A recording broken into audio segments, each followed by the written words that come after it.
Welcome to the major regions of Egypt.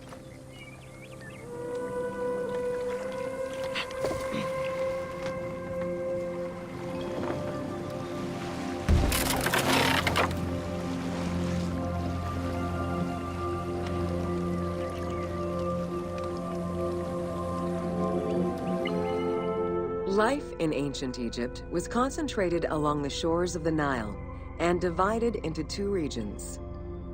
Lower Egypt was situated on the Nile Delta near the Mediterranean, and Upper Egypt was at the south reaching into Africa. Due to its proximity to the Mediterranean, temperatures in Lower Egypt were less extreme than in Upper Egypt.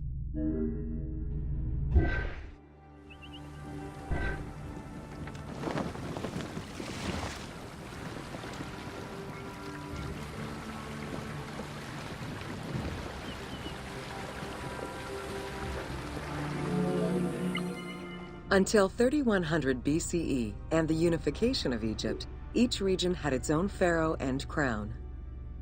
Lower Egypt's crown was red and marked with symbols of papyrus and bees. Upper Egypt's crown was white with symbols of lotus and sedge grass.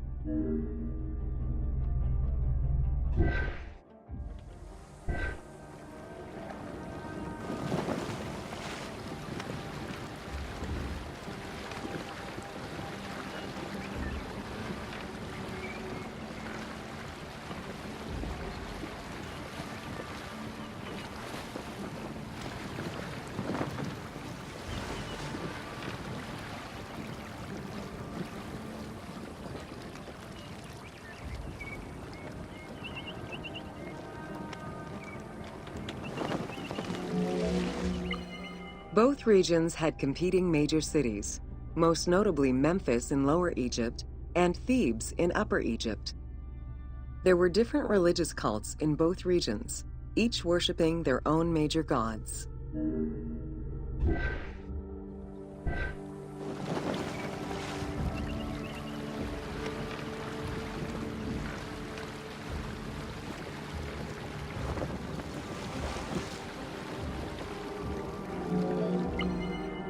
Many of the temples were designed in such a way as to represent the two regions, and ceremonies often incorporated Upper and Lower Egypt in their rituals.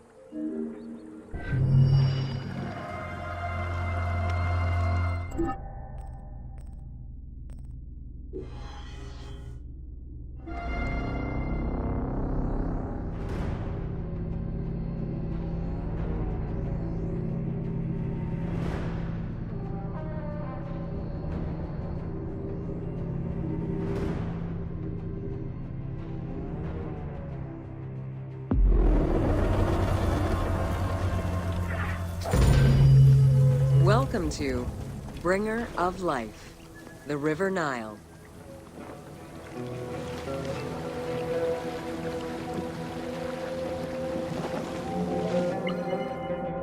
The ancient Egyptians called the dark fertile soil of the Nile the Black Lands, and the surrounding desert was referred to as the Red Lands.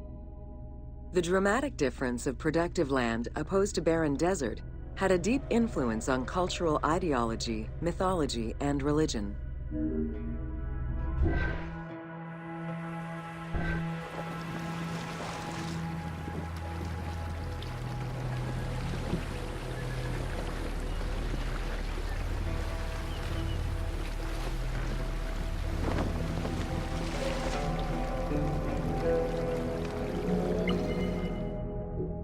The Nile determined much of Egyptian civilization. For example, the seasonal cycle of the Nile was so consistent that ancient Egyptians created their calendar around it. The flood season, or Akhet, was when the departing floodwaters left arable soil for crops. It was followed by the growing and harvesting seasons, known as Peret and Shemu. These regular seasons, along with abundant wildlife and rich soil, meant that Egypt's denizens were able to nourish themselves and ensure their country's strength in trade.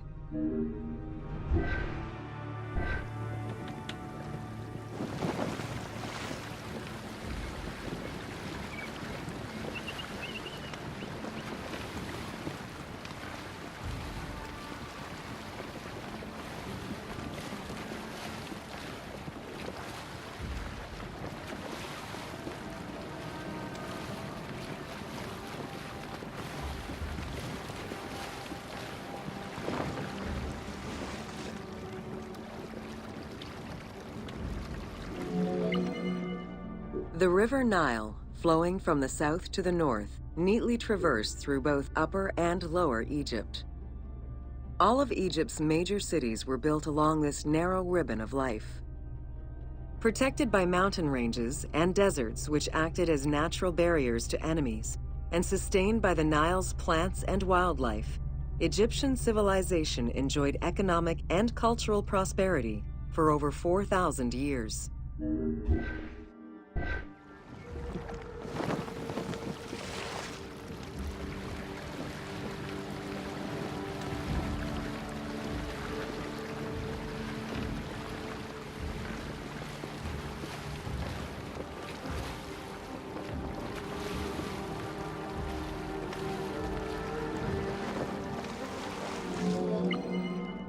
Both ancient Egyptians and ancient Greeks referred to the Nile as the river in their respective languages. Stretching a distance of over 6,700 kilometers, the Nile is one of the longest rivers in the world. It flows south to north, spanning 11 countries. The River Nile originates in the region of the Great Subequatorial Lakes, including one of the largest in the world, Lake Victoria near Tanzania.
The river flows through African equatorial forests, swamps, volcanic lands, steppes, and deserts, splitting apart for a while and picking up various sediments from each region and carrying them all the way to Egypt. Its main artery, known as the White Nile, rejoins with the Blue Nile in Khartoum. This is where it weaves through rich deposits of silt and nutrients, carrying them along in its wake.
The Nile crosses 6 cataracts from the south to the north, creating natural obstacles between the various sections of the river. The cataracts are long zones of about 100 kilometers, where the bubbling and rapidly swirling waters advance tumultuously amid enormous heaps of rocks and benches of hard stone.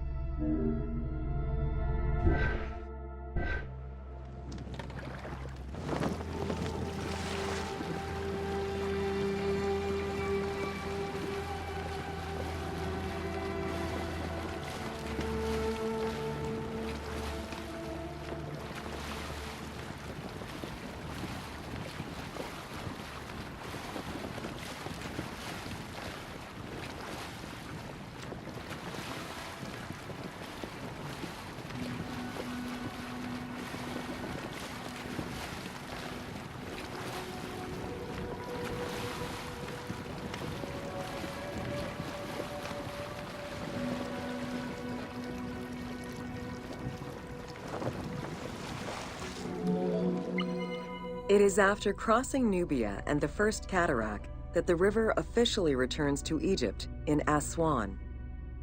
There are still 1,000 kilometers before it reaches Cairo and the Delta, bringing life to those living on its shores before it eventually empties into the Mediterranean Sea.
Ancient Egyptian irrigation and water use was centered around the Nile.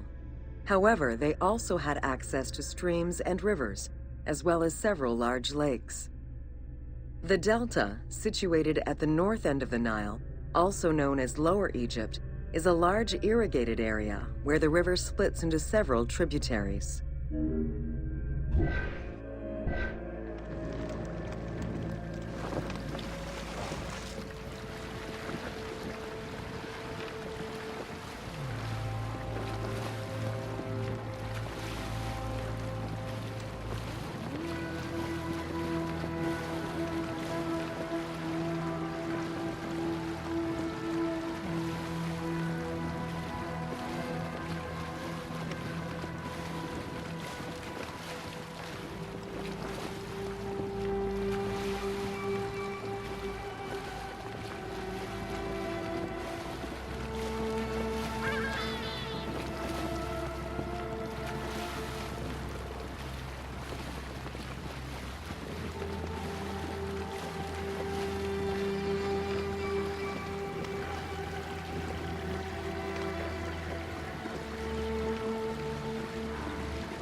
The Delta had several major brackish coastal lakes, bodies of water separated from the sea by thin strips of land.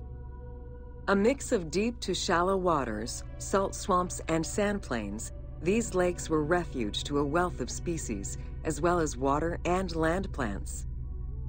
The occasional bandit could also be found sheltering within the denser reeds, waiting for the unwary traveler.